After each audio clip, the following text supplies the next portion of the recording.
ভাড়াটে নেতার বিদায়, ডানা ছাঁটলেন শিক্ষামন্ত্রী ব্রাত্য বসু। বন্ধুগণ, একই সঙ্গে সর্বশিক্ষা মিশনের যৌথ ফোরাম নায়ক রমিউল 1/3/2024 স্ল্যাব অনুযায়ী বেতন বৃদ্ধি, এসএসকেএমএসকে পার্শ্ব শিক্ষকদের জন্য বড় বার্তা শিক্ষামন্ত্রীর। এই মুহূর্তের আরও একটি বড় খবর, রাজ্যের সমস্ত চুক্তিভিত্তিক শিক্ষক শিক্ষাকর্মী, বিশেষ করে সর্বশিক্ষা মিশনের আন্ডারে যে সকল চুক্তিভিত্তিক শিক্ষক শিক্ষাকর্মীরা রয়েছেন, যারা দীর্ঘদিন ধরে বঞ্চিত, যারা 10 বছর 12 বছর 15 বছর 20 বছর ধরে কাজ করার পরেও 2025-এ দাঁড়িয়ে যাদের ভাতা এই মুহূর্তে 10-12 হাজার টাকা। ঠিক এই পরিপ্রেক্ষিতে সরকারের পক্ষ থেকে একটা বড় পদক্ষেপ। আপনারা সকলে জানেন যে মহিদুল ইসলামের নেতৃত্বে রাজ্যের সমস্ত চুক্তিভিত্তিক শিক্ষক শিক্ষাকর্মী যারা রয়েছেন, এসএসকেএমএসকে রয়েছেন, পার্শ্ব শিক্ষক রয়েছেন, শিক্ষা বন্ধুরা রয়েছেন, বিহারপিরা রয়েছেন, শিক্ষা মিত্ররা রয়েছেন, ভোকেশনাল টিচাররা রয়েছেন, সার্বিকভাবে মহিদুল ইসলামের নেতৃত্বে তারা একটা বড়সড় আন্দোলন করেছিলেন এবং মহিদুল ইসলাম নেতায় পরিণত হয়েছিলেন। তিনি, আপনারা জানেন, শিক্ষা সেলের রাজ্য সভাপতি ছিলেন। তার ডানা ছেটেছে শিক্ষামন্ত্রী ব্রাত্য বসু এবং নিজেকে তিনি অভিষেকপন্থী হিসেবে দাবি করেছেন। পদ খুইয়ে তিনি দাবি করেছেন তিনি অভিষেকপন্থী, তাই তার পদ ছাঁটা হয়েছে এবং এই যে নির্বাচন, অর্থাৎ কমিটি গঠনের নির্বাচনকে অগণতান্ত্রিক হিসেবে আখ্যা দিয়েছেন পুরুলিয়ার শিক্ষা সেলের সভাপতি, প্রাক্তন সভাপতি সোনালী ম্যাডাম। বন্ধুগণ, অত্যন্ত বড় একটা পদক্ষেপ শিক্ষামন্ত্রীর পক্ষ থেকে, তৃণমূলের পক্ষ থেকে নতুন করে শিক্ষা সেলের কমিটি গঠন এবং বারবার বিভিন্ন চুক্তিভিত্তিক শিক্ষক সংগঠন হোক বা স্থায়ী শিক্ষক সংগঠন, সেখানে বিভিন্ন দাবি দেওয়া উঠে এসেছে এবং একটা দ্বন্দ্ব কিন্তু আমরা দেখেছি, নবীন প্রবীণ দ্বন্দ্ব। এমতো অবস্থায় মহিদুল ইসলাম যেমন দাবি করছে তিনি বা তারা, মহিদুল ইসলাম সহ যারা রয়েছেন তারা অভিষেকপন্থী, তাই তাদেরকে ছাঁটা হয়েছে। আপনারা দেখেছেন মহিদুল ইসলামের যে ইসলামের নেতৃত্বে যে আন্দোলন, জেলায় জেলায় ডেপুটেশন এবং তারপর থেকে বিকাশ ভবনের সামনে 20 পান আপনারা দেখেছেন শিক্ষিকাদের, সেখান থেকে বিভিন্ন দাবি দেওয়ার বিষয়ে তিনি আশ্বাস দিয়েছিলেন, এসএসকেএমএসকেদের বেতন বৃদ্ধির বিষয়ে তিনি আশ্বাস দিয়েছিলেন এবং পরবর্তী সময়ে আরও একটা গুঞ্জন দেখা যায় যে পার্শ্ব শিক্ষকদের বেতন বৃদ্ধির পথে নাকি বাধা হয়েছিলেন মহিদুল ইসলাম এবং মহিদুলপন্থী হিসেবে পরিচিত বা মহিদুল ইসলামের যারা সহযোগী, বুবাই কোলে থেকে শুরু করে সেলিম পাইক, সকলেই কিন্তু পদ হারিয়েছেন।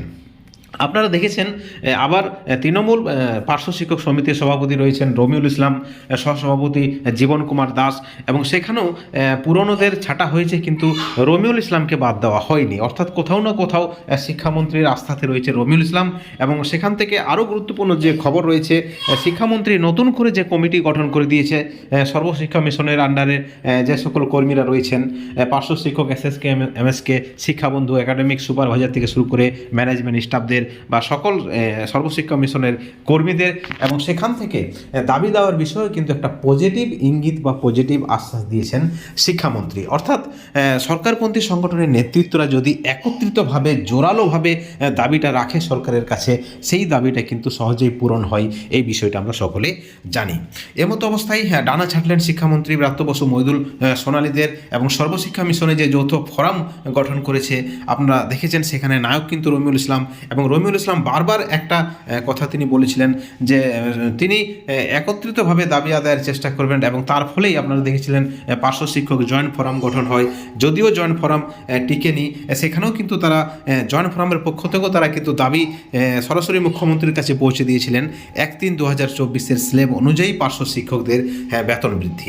এসএসকেএমএসকেদের ক্ষেত্রেও ঠিক একই ঘটনা, তারাও দীর্ঘদিনের বঞ্চনার অবসান চাই, তারাও কিন্তু 1/3/2024 নিরিখে বেতন বৃদ্ধির দাবিটা রেখেছেন। এমতো অবস্থায় সর্বশিক্ষা মিশনের নিয়ে যৌথ ফোরাম এবং পার্শ্ব শিক্ষকদের যদি বেতন বৃদ্ধি হয়, সেখানে এসএসকেএমএসকে বা বাকিদের সকলেরই বেতন বৃদ্ধি হবে, এমনও কিন্তু একটা আশ্বাস মিলেছে।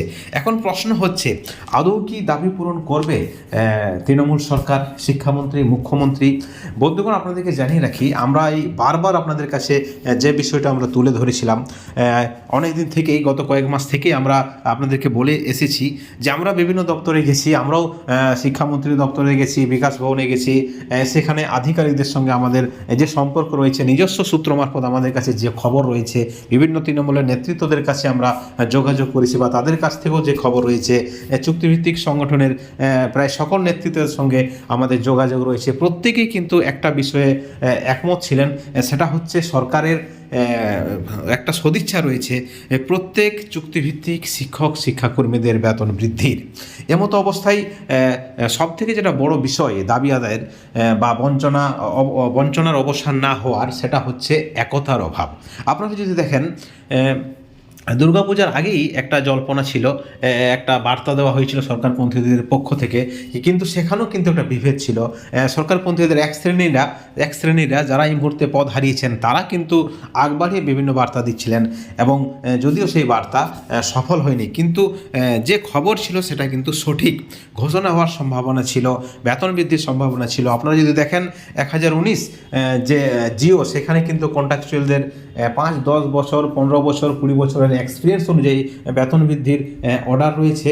আপনারা দেখেছেন জিও বের হয়েছে, তাতে বিভিন্ন দপ্তরের কর্মীরা কিন্তু লাভবান হবে। তাদের 5 বছর, 10 বছর, 20 বছর, 15 বছরের এক্সপিরিয়েন্স অনুযায়ী তারা কিন্তু ইতিমধ্যেই বেতন বা ভাতা পাচ্ছেন।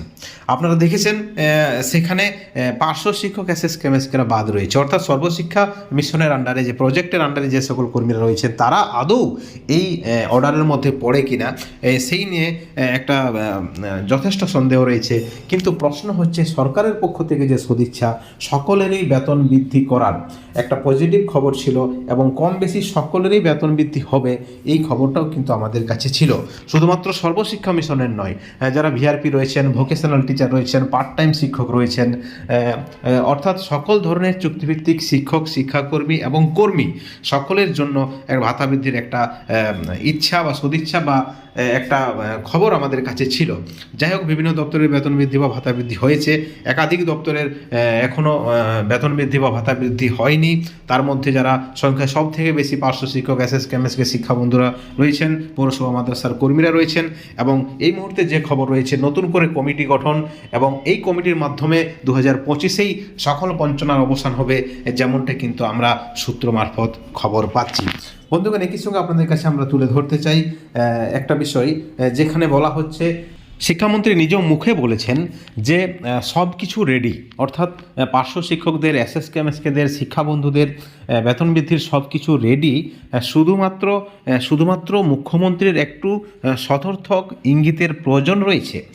এবং সেটাই কিন্তু আমরা আবার পুষ্টি করছি, বা এই যে এই বক্তব্য কিন্তু সঠিক। আমরাও কিন্তু বারবার খবর নিয়েছি যে শিক্ষামন্ত্রী যেটা বলেছেন তিনি কিন্তু আকারে ইঙ্গিতে সঠিকটাই বলেছেন, অর্থাৎ মুখ্যমন্ত্রীর একটু সদর্থক ইঙ্গিতের প্রয়োজন রয়েছে।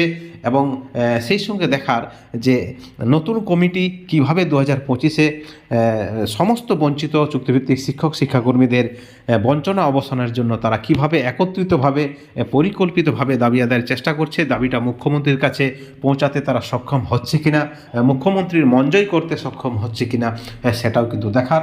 তবে সকলে আশাবাদী, মাননীয় রমিউল ইসলামও আশাবাদী 2025-এই সমস্ত বঞ্চনার অবসান হবে। প্রত্যেকটা আপডেটের দিকে আমাদের নজর রয়েছে, প্রত্যেকটা আপডেট আপনারা এই চ্যানেলে পাবেন, অবশ্যই চ্যানেলে নজর রাখবেন।